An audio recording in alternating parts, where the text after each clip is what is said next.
So, Tashivele, everybody, and welcome to week 2 in the second part of our Introduction to Dzogchen class. And today we're looking at the 3 statements of Garab Dorje, or here it's the 3 statements that strike the essential points. So I'm going to read through this first one. It's very short. One is introduced directly to one's own nature. One definitely decides upon this unique state. One continues directly with confidence in liberation. So those are the 3 points. So there's a short commentary by His Holiness Dujom Rinpoche, who was head of the Nyingma lineage for a number of years. And in that he talks about this first one as the direct introduction, the first, or this fresh immediate awareness of the present moment. So the direct introduction usually includes some discussion, explanation about it, and then a brief practice of one kind or another in order to give you the direct experience of that. And what we're talking about here is what he refers to as the self-originated intrinsic awareness, or Rigpa. And then in the second one, is deciding definitively on that state. The samsara and nirvana manifest and represent the play of creative energy or potentiality of one's own immediate intrinsic awareness. So what we're saying here is out of this basic Rigpa, things manifest. Different experiences, ideas, and so forth. And then we continue in this state of singular, unique awareness. So once we've been introduced, the next thing is to work with it until we really master that process. Then the third one is directly continuing with confidence in liberation. So once we've mastered it, we're confident. And so we just stay in that state of confidence. Gross or subtle thoughts may arise, but recognize their nature. They arise and self-liberate simultaneously in the vast expanse of Dharmakaya, where emptiness and awareness are inseparable. So as thoughts come up, they also instantly self-liberate. In that state, we don't get caught up in thoughts because thoughts don't sit around. And normally, as thoughts come up, they may stick around for a little while in our meditation, and we pay attention to, oh, there's this thought. You can label it as a thought and so forth. If we do those kinds of things, we're not quite all the way there yet. So to be all the way there, the thoughts still come. They don't not come. And we are still in the human form. And so they come up, but they also self-liberate at the same time. It's often described as like writing in water. It just goes away as soon as you write, it disappears. Okay, so then we go on to the special teaching of the wise and glorious king. Now, this one is by Patrul Rinpoche, the author of the words of my perfect teacher, and so very highly accomplished master of Dzogchen. So this one has the root text first, and again I thought that I would read this one. So he says, homage to the Guru. The view is Longchen Rabjam, the infinite, great, vast expanse. The meditation is Kintsi Odzur, that's Jigme Lingpa. The light rays of wisdom and love. The conduct is Galway Nyugyu, who is his teacher, his root teacher. The fresh sprouts of future Buddhas. Anyone who practices wholeheartedly in this way will surely attain Buddhahood within a single lifetime without striving after it. And even if one does not accomplish the practice, one's mind will surely enjoy happiness. Ah-la-la. As for the view, Longchen Rabjam, the infinite great vast expanse, there exist 3 statements that strike the actual essential points of the practice. First, allow one's own mind to settle into a relaxed state, without thoughts, neither diffusing nor concentrating them. While in this condition, a state of equanimity and complete relaxation, suddenly utter "Pei!" which strikes the thought that has arisen forcefully and abruptly, "Imaho, how marvelous!" There remains nothing else except a sharp, startled awareness. This startled awareness is directly penetrating. Nothing arises that impedes it. It is indescribable. One should recognize this as the immediate intrinsic awareness, which is the Dharmakaya itself. This is the direct introduction to one's own nature, is the first essential point. So that's the introduction. So you have some idea about what it's about, then you meditate, you concentrate, you shout "Pei" to get rid of that. You recognize the gap that's left in the process of doing that, and that is the essence of the essential point, the Rigpa. So then he continues on. Whether thoughts are proliferating or remaining in a calm state, this is perfectly all right. Whether there arises desire or anger, happiness or sorrow at all times and on all occasions, one should hold the recognition of the Dharmakaya which has been recognized previously. Reuniting the clear lights and the mother and the son, one should allow oneself to settle into a state of indestructible awareness. Whether there arise experiences of the calm state, or of pleasurable sensation, or of clarity, or of thoughts proliferating, shatter them again and again. With the sudden explosive uttering of this syllable, "Pei," that unites skillful means and wisdom. I would point out that you need to do that verbally. You can't do that in your mind. It's not nearly as effective to just think "Pei" as it is to actually say it. Thereupon, there will be no difference between the state of even contemplation and what is realized subsequently. And there will be no distinction between the meditation session and non-sessions afterwards. One should continuously remain in the state where they are inseparable. Nevertheless, if one is unable to attain stability in this, then having renounced all worldly entertainments, it is important to meditate and divide one's practice into discrete sessions.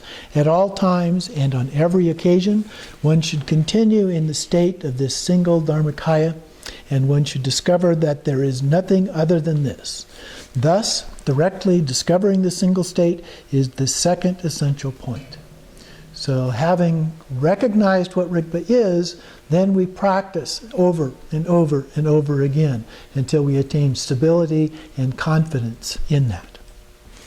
The third one, at that time, whatever arises, or whatever desires or aversions, whatever happiness or sorrow, whatever discursive thoughts may suddenly arise, while remaining in the state of recognizing them, one does not follow after them. Since one holds to the recognition of the Dharmakaya on the side of liberation, then, for example, like drawing pictures on the water, there is no discontinuity between the self-arising of thoughts and their self-liberation. Therefore, whatever arises in the mind becomes the food for empty, naked awareness, and this is consumed, and is consumed. Whenever movements of thought occur, they represent creative energy of the king, who is the Dharmakaya. Without leaving a trace, these thoughts are self-purified. Ah la la. The way of their arising will be the same as previously, but the particularly crucial essential point is the way in which thoughts and experiences are liberated. Without this latter, meditation will merely represent a path of erroneous delusions. But if one possesses this essential point, then non-meditation is truly the state of Dharmakaya. Therefore, directly continuing with confidence in self-liberation is the third essential point. So we gain this confidence and we maintain that, sustain that, if you will, all the time. So that's the non-meditation. We've transcended meditation-specific needs at that point. With regard to this view, which embraces these three essential points, the meditation that links together wisdom and compassion, as well as the great conduct in general of the sons of the victorious ones, act as friends to the view and support it. Even if all the Buddhas of all the three times deliberated together, there would exist no higher teaching than this. The creative energy of intrinsic awareness, which is the treasure master of the Dharmakaya, brought forth this treasure from out of the vast expanse of wisdom. But this is not like extracting ore from the rocks of the earth. Rather, it represents the last testament of Garab Dorje himself. It is the spiritual essence of the three transmission lineages and should be given to the sons of one's heart and sealed. Its meaning is profound and spoken from the heart. It represents my heartfelt advice, being the essential point of the real meaning. This essential point of the real meaning should not be allowed to disappear, nor should one allow this secret instruction to be profaned. This is the special teaching of the wise and glorious King. So then he continues on with a commentary on all of this. And he begins with a prologue, paying homage to Root Guru, unequaled compassion. And then he talks about the Guru having his essence, embodying and unifying within himself the totality of the three jewels, the Buddha, the Dharma, and the Sangha. If one practices wholeheartedly, the view, the meditation, and the conduct are combined and included within the practice. And it corresponds precisely to the real meaning of the names of, he says, my own personal masters, which were listed there originally. And so the view is one's own awareness, which is Rigpa, the pure awareness of Rigpa. Appearances are perfected within the vast expanse. So the vast expanse is a metaphor for Rigpa. And so the view then, of Longchen Rapjam, literally means the infinite vast expanse, or infinite great vast expanse. So he's using that as a metaphor to represent that. And then with discriminating wisdom, or prajna, and insight, or vipassana, the wisdom and emptiness together, those two components, abide one-pointedly in contemplation. In this case, contemplation meaning meditation, where it is inseparably united with the skillful means of concentrated peaceful calm, or shamatha, and represents great loving compassion, the manifestation. Okay?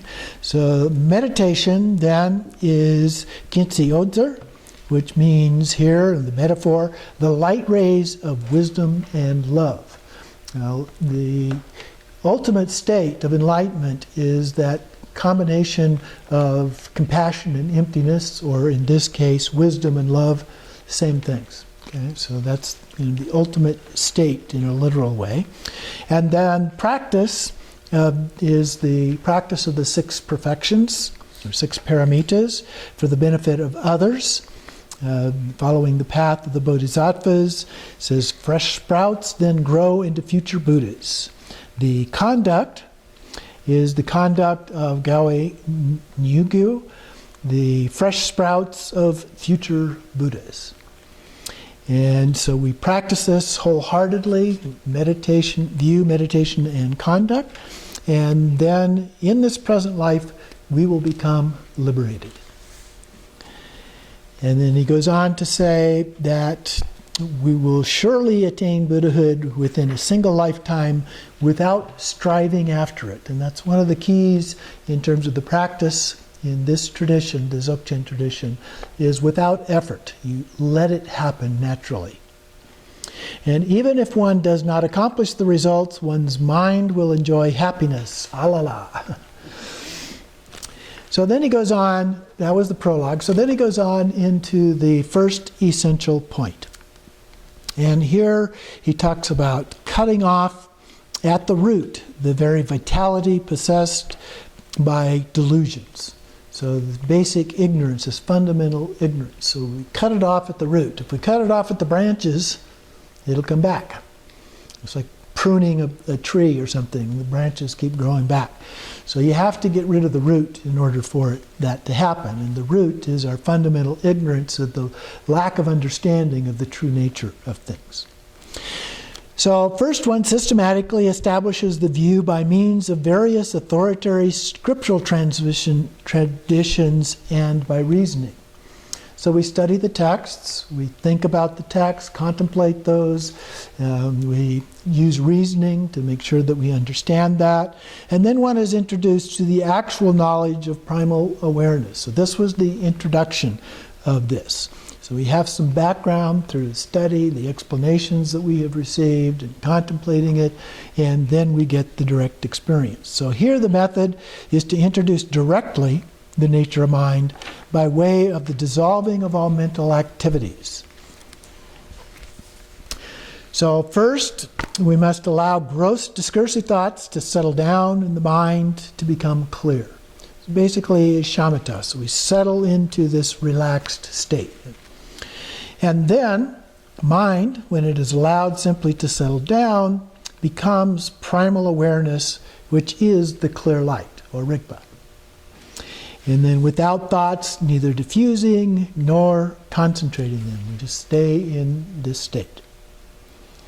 For a beginner, we may have pleasurable sensations, clarity, brief absences of thoughts, and so forth, but we don't get attached to those either. We just continue on, patience and persistence, as I like to say. In order to free oneself from envelopment by attachments to the experiences such as these, we reveal the naked intrinsic awareness by uttering "Pei" each time that those come. So you then relax back into that emptiness, and then when thoughts come back up and they start to get attached to them, shout "Pei" again. And this interrupts the flow of thoughts, and it's necessary, he says, to utter the sound of "Pei" forcefully and abruptly. Okay, not a gentle "Pei." We'll need a little bit more action than that.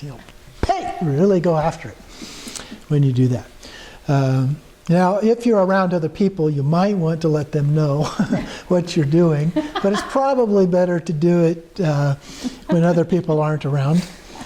And then he says, and at the moment when one is freed from all conceptions such as thinking, this is a thought, or this is mind, and those are sometimes taught to label things in that way, but it can become an obscuration. So without thinking those kinds of things, that one, in fact, becomes liberated.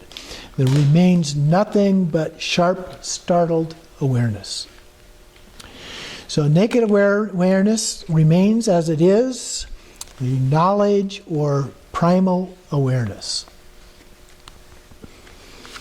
And this transcends all limitations and dualities, such as creation and cessation, existence and non-existence, and so forth. Like when we do the Heart Sutra and we go through, it's not this, it's not that, not this, not that. It goes through virtually lists of different things saying it's not those, because those are all labels that we put onto these things. So the essential point is an indescribable primal awareness or knowledge. And sometimes we call it gnosis, that Gnostic kind of knowledge of direct experience. The direct meaning is that this immediate intrinsic awareness that remains is the Dharmakaya. The real view, even though one may meditate and practice continually, one will not pass beyond a view and a meditation that has been merely fabricated by one's own intellectual activities. So we can fabricate something by thinking about what it's supposed to be like. That's not what we're doing here. We're relaxing and just resting into that natural state. So clear light is in fact non-meditation. If there were no direct introduction, there would exist no cause for continuing in the state by means of meditation.